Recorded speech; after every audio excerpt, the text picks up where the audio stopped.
Assalamualaikum warahmatullahi wabarakatuh. Apa kabar? Semangat pagi semuanya, kelas 7. Ya, hari ini kita akan Ibu akan menyampaikan pembelajaran bimbingan dan konseling bagian yang kedua di minggu kedua dalam pembelajaran jarak jauh ini. Dengan materinya Aku Bangga Menjadi Diriku Sendiri.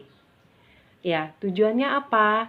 Agar kalian semua dapat memahami diri sendiri serta menerima perkembangan fisik dan psikis awal remaja serta dapat hidup dengan penuh percaya diri. Ya, tak kenal maka tak sayang. Jadi intinya kembali lagi kepada tujuan. Tujuannya apa sih ketika kita harus mengenal diri kita agar kita dapat memahami diri sendiri serta menerima perkembangan secara fisik dan psikis awal remaja serta dapat hidup penuh percaya diri dan bertanggung jawab.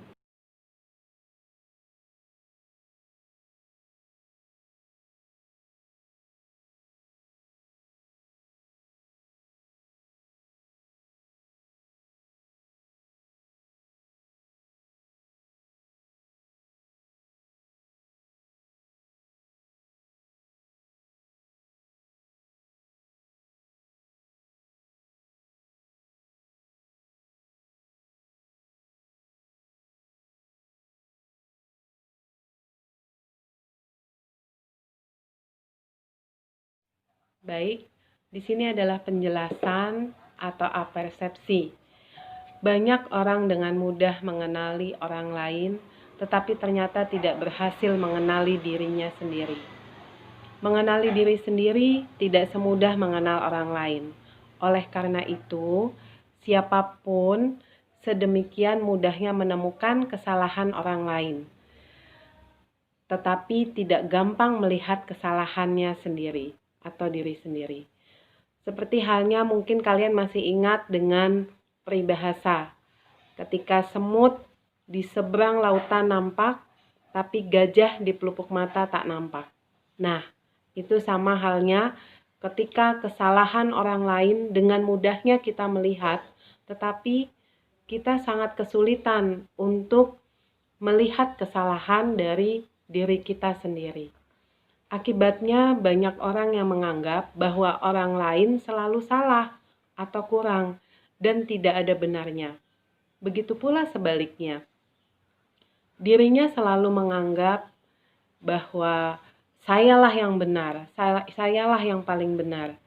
Semakin kita mampu mengenali diri kita sendiri, maka akan semakin dalam untuk menyenangi diri kita sendiri. Dengan mengenal diri kita sendiri, seseorang mengetahui apa yang mesti menjadi tujuan dari hidupnya. Ia menyadari kemampuan dan bakat-bakat serta potensi-potensi yang ada pada dirinya, sehingga kita dapat membuat satu perencanaan, satu jadwal, satu jurnal untuk mewujudkan tujuan kita. Jadi intinya, ketika kita telah mampu mengenali diri kita sendiri, maka kita tahu tujuan dari hidup kita apa, dan kita akan membuat satu perencanaan, konsep yang matang untuk mewujudkan tujuan hidup kita itu. Kalian bisa lihat bahwa di sini ada jendela johari yang menggambarkan pengenalan diri kita. Ada 4 jendela johari. Jendela terbuka itu adalah hal-hal yang kita ketahui tentang diri sendiri, tapi orang lain pun tidak tahu. Orang lain pun tahu. Misalnya adalah keadaan fisik, profesi, asal daerah, tempat tanggal lahir, dan lain-lain. Dan jendela yang tertutup adalah hal-hal yang mengenai diri kita yang kita tahu tapi orang lain tidak tahu. Misalnya adalah isi perasaan kita, pendapat, atau kebiasaan tidur, karena orang lain tidak mungkin semuanya tahu. Kemudian jendela buta. Hal-hal yang tidak diketahui tentang diri sendiri, tapi orang lain mengetahui. Misalnya, hal-hal yang bernilai positif atau negatif yang terdapat pada kepribadian diri kita. Ya, contoh misalnya kita tidak percaya diri. Nah, orang lain bisa melihat seperti itu. Atau contoh kita ramah, kita berempati kepada lingkungan kita sekeliling. Orang lain bisa melihat apa yang kita lakukan. Nah, yang terakhir jendela gelap. Hal-hal yang mengenai diri kita, tapi kita sendiri maupun orang lain tidak tahu, ini adalah wilayah misteri dalam kehidupan. Jika ingin benar-benar mengetahui siapa diri kita, maka kita harus bisa membuka jendela tersebut selebar mungkin. Karena semakin kita membuka lebar jendela itu, maka kita akan semakin mengerti siapa diri kita.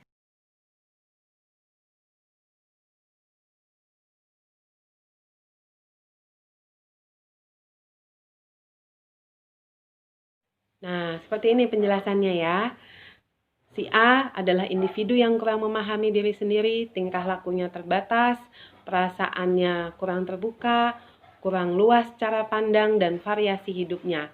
Jadi monoton atau membosankan. Berbeda dengan si B, adalah individu yang terbuka terhadap dunia sekelilingnya. Dia tahu potensi dirinya, sangat disadarinya, perasaan dan pikirannya terbuka untuk pengalaman-pengalaman hidup yang menyedihkan dan menyenangkan, pekerjaan dan sebagainya. Ia lebih spontan, bersikap jujur, dan apa adanya.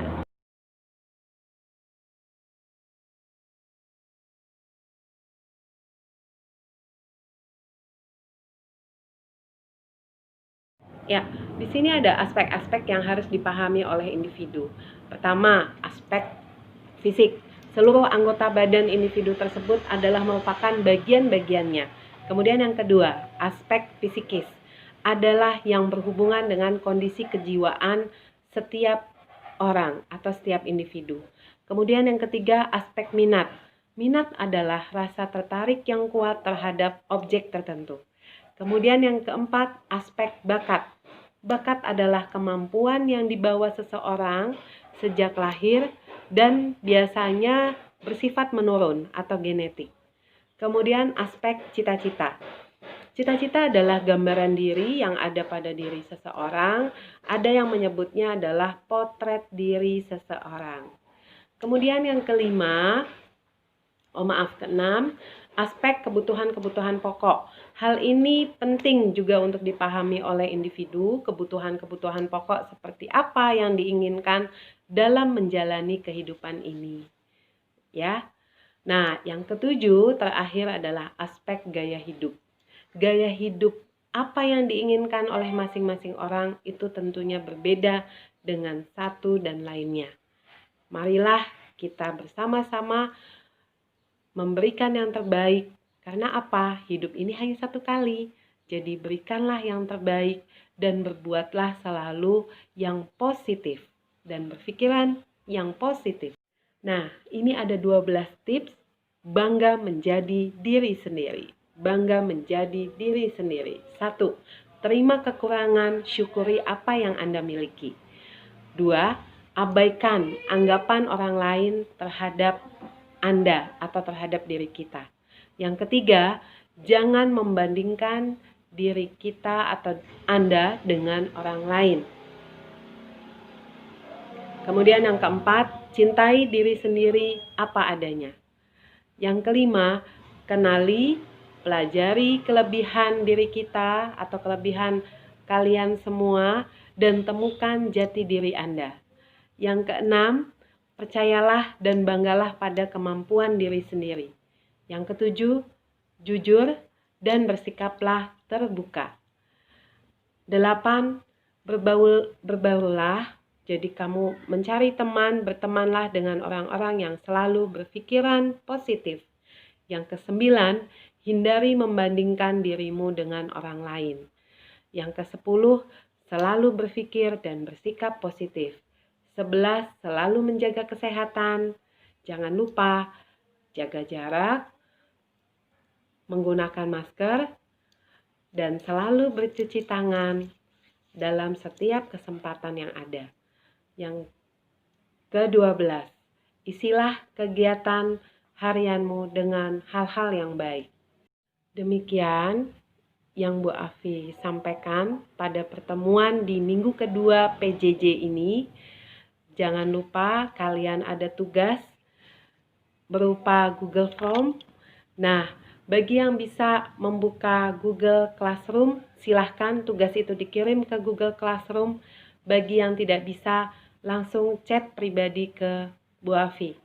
Untuk jawabannya, buat manual saja.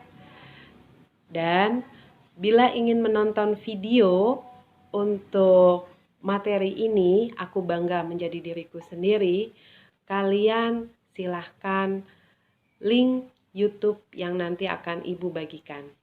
Terima kasih. Wassalamualaikum warahmatullahi wabarakatuh.